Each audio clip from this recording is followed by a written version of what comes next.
Ladies and gentlemen, are you ready for game 2? Because we're about to get into that one right now. Yeah, and it is on SHOUTcraft's Plateau, the ladder version. And just looking over the vetoes, we saw NightEnD delete Dual Sight and Metalopolis, and ThorZaIN, Taldrum, and Daybreak. And the coin flip, the official coin flip, was made from this coin. And ThorZaIN won the coin flip to choose the first map. Yep. Which was obviously on Terminus. And then he lost it and then gets some 2-map choice. So he has a little bit of advantage in choosing the maps, but NightEnD has now a comfortable position in this best of 3. He's 1 game up against ThorZaIN. Will be able to win on this map, and to be honest, despite ThorZaIN choosing this map, this is a pretty good map for NightEnD as well. It's a very defensive map. Colossus play is very good on here, which is what NightEnD is especially known for. Alright, so it looks like both of these players are pretty much ready to go. TotalBiscuit, are you ready? I'm pretty much ready to go. I'm just making sure these guys are actually the same colors. ThorZaIN was red and NightEnD was light blue. I know, we are adminning, commentating, Sadly, analyzing. our usual admin wasn't able to be here today, so yep, we're doing everything, folks. You know what? It's our tournament, so we're okay with that. We're totally all right with that. All right, so let's just check if ThorZaIN's ready to go as well. And yep, he is. So let's get game number 2 underway on SHOUTcraft's Plateau. It's going to be good, folks. It's going to be good. I don't think there's any real doubt about that one, is there? Looking forward to it. Looking forward to it. Of course not. It's good. It's good series, and here we go. SHOUTcraft's Plateau, and we are going in right now. Blizzard. You know, it's done it again. It's done it. It's happened every time. I hate it. I hate it, precious. All right, we're okay. Let's go. Ladies and gentlemen, I bring you, and I've actually forgot to do this the first time around, if you can believe that. Oh, he didn't do it. I didn't do it. Let's do it. Ladies now. and gentlemen, in the light blue trunk, spawning to the southwest of this map, the SHOUTcraft's Plateau, I bring you Fnatic MSI NightEnD. Oh, yes. It's got to be done. Sounds like a character on Hon. Yeah, it's funny how that works, isn't it? It's funny how that works. And over there to the southeast, ladies and gentlemen, it is my pleasure to bring you the one and only Mouse Sports ThorZaIN. He is in the red trunks, and he is, of course, playing Terran to the southeast. Oh, yes. That just adds a new element to the cast, really, doesn't it? I can't believe you forgot that in the game 1. I forgot it, man. I forgot it. Never mind. Yeah. It's too much to think about. Never mind. Yeah, it's all good. It's all good. I remember this time. And we're going to try and go through one tournament without me pressing the wrong button. And we do have a 12 gate we're going down for NightEnD here, and I expect ThorZaIN, to be honest, just to go 1 back to expand. He does it every single game. And that's the kind of... He's always been known for just going 1 back to expand. 1 back to expand. And he holds all these kind of pushes too, because he's so well diverse in defending against everything Protoss can throw at you. He's very, very solid in that regard and hits every single timing. He's actually checking, because that was such an early scout from a probe scout, from probe, pylon, and then scout, he just checked outside his natural to see if there was any gateways there, because it was that fast. But there's nothing there, and he's going to go ahead and continue with his plan, which is that 1 back expansion. And I expect NightEnD to probably do the same as well, really, wouldn't you? Because he's also that macro player looking for 2-base Colossus, then grab a 3rd base. And he played very well in defending that push in the last game. Just the right amount of zealots, and that Immortal changed everything. NightEnD is scary good. And we did not invite a player that was not scary good this tournament. We went all out and we said, you know what? These are the guys that we think are going to provide you with a stellar tournament in terms of just pure raw skill. And some of these guys are not the most well-known, honestly. Like NightEnD, for instance, not a huge number of people really knew who he was, actually, before DreamHack and his amazing 3rd-place performance. Yeah, and we do have him now skipping the Cybercore and just going to get down the Nexus a little bit faster, knowing that ThorZaIN's a kind of guy that likes to do that. In an ideal world, ThorZaIN could get down an engineering bay and kind of delay it a little bit, but with double probes there, it's never going to get planted down, and we will just have... Oh, he actually does manage to get it down. Sneaky bastard! He pulls it off. That's a little bit annoying, but at the same time, NightEnD did manage to build a Zealot. That's the worst feeling in a world when you don't build a Zealot and you're trying to do this, and it's like, no! And the Zealot will eventually get that down, but it does delay it a little bit, and you can see the Cybercore has to come down now, or Pylon has to come down now, and ThorZaIN just messing with NightEnd's build right now. Very nice start for ThorZaIN. Yeah, definitely. He does lose the SCV, which is unfortunate, and there's the cancellation. But yeah, it does delay that quite a little bit, and that's given ThorZaIN quite the edge. I mean, if you look at it, that's a full minute's lead he's got in terms of his command center. Yeah, definitely. And then with, adding on the Orbital and then Mules, he's going to have a really good and a strong economy going into the mid game for sure. Absolutely. Meanwhile, we've got the second barracks, and now the gas is down as well. Standard ThorZaIN likes to go double barracks, then gases, go into the gases, start his stim upgrade and so on, and then shortly add on a third barracks so we can start to produce that decent amount and that decently sized army. Meanwhile, NightEnD adding on kind of not so fast gateways this time around, only on 31 supply, because he obviously has gone for Nexus first, and I expect the robotics facility to come down very, very shortly.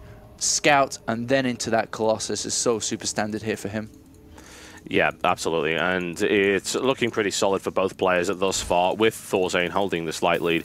And I think ThorZaIN's going to be a little bit more cautious about his push this time around, because NightEnD did defend it. He held what looked like a perfectly timed push there, and he did so simply by, of course, chrono boosting that Immortal out and having really good positioning. And this is also a map where it's pretty difficult to go for a push like that, because just look at that ramp. I mean, it's nasty to go up. Yeah, 2 force fields, and you can cut the army up. You can hold them out if you don't want to fight all together, or if you feel you can, all right, maybe I can take half of that army. You can cut them up and then deal with that half, and make sure that the Zealots kind of slam the Marina Marauders against that force field wall, and then really chop them up and eat their guts. But I doubt we'll see ThorZaIN do that. Probably look for a faster third base event, or actually look at this, he's throwing down a faster factory than usual before the third barracks. So it looks like ThorZaIN's really going to get the medivacs out, and probably going to be seeing some drop heavy play from ThorZaIN, really starting to abuse the fact that if somebody's going Colossus, they're not going for really blink, they're not going for really charge or anything, so it can be a little bit more difficult to defend against drops. Yeah, it's obvious that, say, the last game he had this timing in mind, and he tried to land it with that kind of thing in mind to exploit that point before the Colossus came out. And this map being a lot more drop-friendly, we'll see what he decides to go for there. If he'll go for a push, probably not. I mean, again, up that ramp is just so unpleasant. But drops, yeah, definitely. There's all sorts of opportunities there. And there's even the opportunity for this abusive play that we've seen on Shakuras with tanks at the bottom, although I find that unlikely against Protoss. And it's not something that ThorZaIN tends to do, but there's always options there one way or the other. Factory coming down with the reactor to be swapped over for the starport momentarily. And we'll see if ThorZaIN does stick to exactly the same build he pretty much has thus far. And we have the Observer coming in, and he's like, all right, well, there's the factory a little bit faster than usual. And then so now we know, well, NightEnD now knows that that's probably going to happen. So he's going to have to start splitting his forces up, defending in the back of his base, especially with holding the middle of the Zelnaga Tower, which, to be honest, ThorZaIN should be denying. He shouldn't have just a Zealot holding that, because when a Zealot holds the middle of the map, NightEnD is more than comfortable to have units in the back of his base, because he can see if anything's walking through the middle. So that's something that ThorZaIN will want to do soon. What we also could see from ThorZaIN is just a straight up 4 medivac push, and that's also very strong. But the thing is, we already have the Colossus coming out, so that may actually nullify it. Yes, indeed. That could cause a few problems right there. As it turns out, not plugging in the laptop is a fairly bad idea right there. Would you like to take over the observer spot for a moment while I get you your plug? Yeah, certainly. I've done a bit of observing in my time now. I'm sure you could pull it off right there. I'm going to go find the power supply for your laptop. I know. I just had the warning come up. It's like, by the way, guys, or by the way, Diapollo, says the laptop, you only have 5 minutes remaining until your laptop turns off. And obviously that's not going to be too good for this cast. Meanwhile, we do have ThorZaIN walking out now. He does have 2 medivacs, so isn't there any other drops going around the map yet? We do have a Viking in production also. And oh my god, the factory's going to be at a spot. And if he picks a Colossus up, that could be huge. And ThorZaIN's going to walk in now. Good holding force fields here from NightEnD, preventing ThorZaIN from coming in. And ThorZaIN does have to back up now. And what's he doing? Is he going to take a third base behind this? Ghost Academy's been thrown down. That's an interesting decision for sure. And oh my god, NightEnD sneakily grabs the third base up in the top left, knowing that ThorZaIN's right outside his front door. And that's a really smart decision, to be honest. And that is a gamble worth taking, because if that actually survives, he's going to be so far ahead of the curve in this game. Meanwhile, let's have a look over now. We do have extra... Oh, actually, Diapollo is already dying for the game! Plug it in! Where's the plug? It's the side, the side. Okay. Is it oh god, I think it's shutting your computer down. We weren't fast enough. We weren't fast enough. Yeah, I knew something was going to go wrong this tournament. Is it already gone, is it? Because the blue lights are still on. Yep. So we'll have to restart your laptop, but it's okay. It doesn't matter. Just tell them continue after this and continue in 25 seconds. Or just do it from your PC. It's fine. Yep. It's continuing in a sec. Silly laptop. You couldn't wait. And literally 10 seconds. It was all 10 seconds. Yep. Never mind. Pretty much. It's going to have to reboot right now, yeah. Oh, well. I did wonder why the frame rate was so low on that thing. That's because it wasn't plugged in and it was running a low power mode. Oh, well, no problem. 3 seconds remaining, and then we'll continue with this. At least it wasn't in the middle of a fight. Yeah. What you've missed, TotalBiscuit, is the hidden expansion in the top left. Look at that cheeky NightEnD. That is sneaky, isn't it? That is very, very sneaky indeed. And now ThorZaIN's going to sit outside the natural of NightEnD and be like, all right, well, I'm going to contain it. I'm probably going to take my third base very, very shortly, and I'm going to be ahead of the curve. But no, that's not how this game's going to turn out, ThorZaIN. But that army's getting quite beefy, actually. Double Forge coming down for NightEnD, so he's going to be able to work on his own upgrades, but ThorZaIN's almost at 1-1 already before any upgrades. Yeah, he is. That's really pretty scary, isn't it? And that's a much more powerful push than the last one that we saw actually on Terminus, so that's certainly something to consider right there. Yeah, indeed. And what is that in the top left? Is that a warp prism, or is that an observer in the top left of NightEnd's base? Like, no, like minimap, sorry. That one right there? Just a probe. That's a probe, yes. Because he's getting a warp prism speed, I think. I think that's a warp prism speed, is it? Or is it? I always get mixed up between warp prism speed and oh yes, the gravitic boosters. Yeah. Is that the observer or the warp prism? The gravitic boosters. So that I actually cannot remember. Let's find out, shall we? It's where does it come from? Is it the? Oh yeah, it's from there. Yeah, and that's actually observer speed. Yeah. I always get mixed up between them. I always get mixed up. Yeah, it's kind of weird, isn't it? I do wish they'd clarify that, just make it a little bit easier for the poor broadcasters. It's like almost the same portrait too. It's very similar. Yeah, very much so. Anyway, we do have Vikings now coming out, and a third base down as well for ThorZaIN, just going to be lifted up and planted on the third base. Look at that. Look, he's patrolling the third area, and he has no idea. Yeah, he knows that could be a possibility. So right now, he's just going to go into a natural defensive state and be like, all right, well, he's just on 2 base, isn't he? And then he may actually go and scout the top left after, and we'll see how things go. But right now, NightEnd's just going to be steaming ahead. He's flying ahead in terms of economy, because he's got that base up, he's got probes landing up there as well, and he can just immediately take gas there once this push comes out. And all of a sudden, this army's still looking strong, but how many Vikings are out there right now? Well, the Viking count is currently at 9, so those Colossus are going down really quickly, honestly. And it's quite a heavy Marauder force. They still got 31 Marines in it, but he's got 16 Marauders to tank a lot of damage, and 2 more actually joining up. And NightEnd's not really willing to go for it. I don't honestly blame him at this point. And he's got the transfer of the probes up there, just kind of snuck them out behind his army. I like that. He pushed out to sort of force ThorZaIN backwards and then sent the transfer up there. And that Marine didn't catch a damn thing, so... Yeah, very nice. Very good play from NightEnD here for sure. And now ThorZaIN's only just a second taking his third base. So even though he thought that he's been containing NightEnD for ages, and when you're ahead, or you think you're ahead in this state of the game, you don't actually need to attack, right? Because you've got the economic advantage. You've got the upgraded army advantage, or so you think.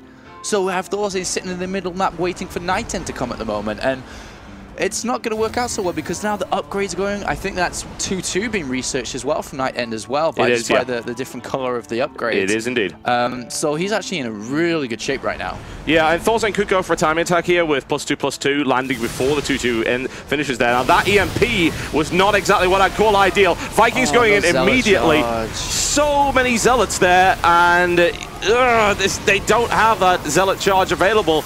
But there you go, there's the big stim right here from ThorZaIN, and the Immortal caught out of position. And this is looking way, way better for ThorZaIN this time around, but his Viking count is gone. He knows there's an expansion somewhere, because he's like, how the hell do you have that many units? He has to know about it. He hasn't gone up there. And I feel he's actually deliberately not gone up there because he doesn't want to get trapped. There's a single Marine going up there, and he's going to be like, okay, there it is. He knows it's there. There's no way that NightEnD could have that army size on 2 base. That's why ThorZaIN didn't move out earlier, and now he's spotted it with a single Marine, and he's like, oh, damn, when did that happen? And I don't know to the extent of the Marine scouting if he checked the mineral patches or not, but we do have the army going up there. This is weird, this funky Reaper that ThorZaIN's thrown in right here. Yeah, I mean, I've been seeing it a lot recently. I'm still, haven't come to the conclusion if it's a misclick or if it's just like a late game harassment, but, Warpins deal with it really easy. And at this stage of the game, losing 2 probes isn't that much. To be fair, you know what? I'm actually okay with this decision. You want to know why? He's just killed 5 probes with that thing. Does have it's got +2. It wrecks, and he got a scout out of that. In my opinion, a Reaper and 5 kills is definitely a better investment than a scan. So I think that he's done well with that, honestly, and I like that. I was surprised we don't see more of that. In the meantime, ThorZaIN has rebuilt his Viking count. Bear in mind, he'd lost a lot of Vikings in that engagement. The Colossus count is now up to 4. And Zealot charge is still not done, and this is going to just really throw the tide in ThorZaIN's favor for sure. Look at that. Yeah, that was a mass blink there as well by the Stalkers, and ThorZaIN moves backwards. He's still taking a lot of Colossus fire, and he's lost all of his Vikings again, shutting down how many Colossus? Yeah, he's got the rest of those Colossus, and actually, there you go. ThorZaIN is able to clean up the Zealots, and now immediately wants to go for that base, and he's going to force a cancel here, and he wants to look and try and take the 4th out. Needless to say, NightEnD doesn't want to let that happen. He's able to... Oh, he gets the... No, the Ghost is still alive somehow against all hope. It's got holes in it. He's got no legs, but the Ghost is still alive right here, and ThorZaIN with a perfect flanking position, and oh my, NightEnD taking a pounding. Yeah, oh man, he just can't kind of recollect all his army together as one to fight ThorZaIN's kind of beefy army right now, and that may cost him the game now, especially if he loses that 3rd base in the top right. He cannot let that go down. Zealot charge is now done right here, and the Vikings engage, and down goes that Colossus right now. ThorZaIN's taking a lot of punch, but the AoE is now gone, and you know what that means? Ranked firepower. ThorZaIN now moving forward. He's still got a very heavily injured force here, which I am concerned about, and those medevacs, they do have some energy. Ready. Let's see if that's enough. It's going to be a 2-pronged attack right now, or 2-pronged defense indeed by NightEnD. There's the aggressive blink. Can he clean it up? Does he have the forces for it? A lot of damage has been taken, and ThorZaIN is cleaned up there by NightEnD, and he saves the 3rd. As well, that's like the added bonus at the end of the game. He gets one, and he holds that base more to the point. Yeah, and look at the supply. That's a great decision to throw the Templar Archive down. He should have done it earlier, but he's been under so much pressure. He hasn't had the kind of APM, the actions, the time to do it. And now he's done it. Adding Templar to this right now is amazing. Where are the Ghosts? There's none at this current point in time. There's just that single one in that fight. So really good decision. 3-3 is about to finish as well. So Archons with +3 attack. A lot of damage is going to be dealt very, very shortly here. 4th base going down as well for both players. And well, actually 5th base coming down right now for ThorZaIN actually. So NightEnD has to start warping on these units. His army supply is looking very, very good at this current point in time. It's a rather odd place to put your orbital command, if I'm totally honest. Yeah, I know. It's a bit weird. If it was a planetary fortress, I can kind of understand it. Maybe they intend to just glue the guns on there later, you never know. Oh, +3 finish now for ThorZaIN's army. +3 in the air as well, very, very soon. But I don't even think that matters that much right now, because I don't think we're going to see Colossus anymore in this game. He's just been worn down so hard from using Colossus that it's literally just going to be Zealot, Archon, Storm. So every Viking he produces from this moment right now is just going to waste. Yeah, so looking quite true indeed, and this is looking a little grim, honestly, for ThorZaIN. If he was able to take out that base up to the top, I would have said, yeah, he's in a great spot. But not so much. I mean, forcing a cancel is good, certainly, but he lost his army, NightEnD lost his. Yeah. If we look at units killed, I mean, workers are being certainly killed by ThorZaIN, but it's a Protoss. Protoss doesn't really mind. He's on 58 probes. He's slightly behind. I say slightly behind. There's 12 mules on the field right now. There's 12 mules. 12 mules. This is the income that happens when you have 12 mules. Jesus Christ. Good God. That's scary. And that actually, is crazy. I've got to say, ThorZaIN engaged efficiently as well. Look at resources lost right there. His opponent's taken so much money. I mean, bear in mind, his opponent's like lost 9 Colossus so far in this game. So that's pretty good. You know, just Marines, Royals, and Vikings. 5 ghosts on the way. ThorZaIN doesn't really want to fight right now until the ghosts actually come into his army. Yeah, I'm surprised it doesn't really drop that often. You know, we haven't seen a single drop in any of the games at all, and this is the first time we're actually seeing units inside the medivac. So it's surprising, but Zealots are going to be able to clean that up rather easy here. And he has to leave. But 5 ghosts in the making with Cloak as well. 6 already out. It's going to be up to 11 now. So when those ghosts are out there, EMPs are going to be aplenty, and that's when it's going to get difficult. Yeah, exactly, and this is ThorZaIN's really late game is Mass Ghost. We've seen it before against Protoss players, and it's very, very good. Yeah, Snipe is actually a great ability, so... Oh, against Zealots, absolutely. Like, if you want to take the Zealot wall out, you EMP and then you snipe that Zealot wall, and that is quite the Zealot wall. That is kind of hard to snipe. Zealots running at you, though. I have a feeling that unless they've got AoE snipe, that's not going to help. That's 42 Zealots, and here we go. This is going to be an engagement for the ages. Oh my God. They are really, really good. good, but you know what? They're not good enough. There's actually still plenty of units here with shields. He hit all the high Templar, so there's like no storm, so... Yep, Snipe's now going off right here, but the Ghost has also been taken out, and he didn't actually cloak there. Not that it would have made a difference as an observer, and ThorZaIN takes a bit of a pounding. NightEnD engages quite efficiently there, and does he lose the high Templar? No, he doesn't. He's still got 7 on the field.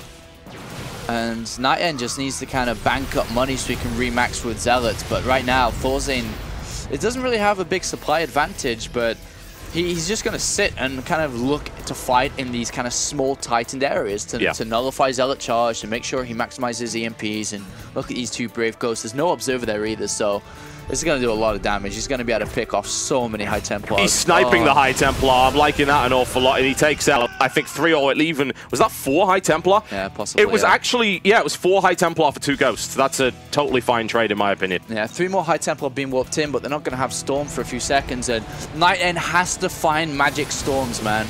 Really does, even though Storms are pretty magic in themselves, but he has to find the perfect hitting Storms to fight this army. There's no way he can use Colossus. There's no way he can fight straight up in a small area. He has to find a way to hit storms, and that's why we see players bring warp prisms into play to try to hit those storms more better. But we actually see a second robotic facility being added on here. It looks like we may be seeing some Colossus come back into play soon. Yeah, we're going to see more than that. We're going to see Reapers. Yeah. Nitro Pax is on the way. That's fairly rare. What are you doing?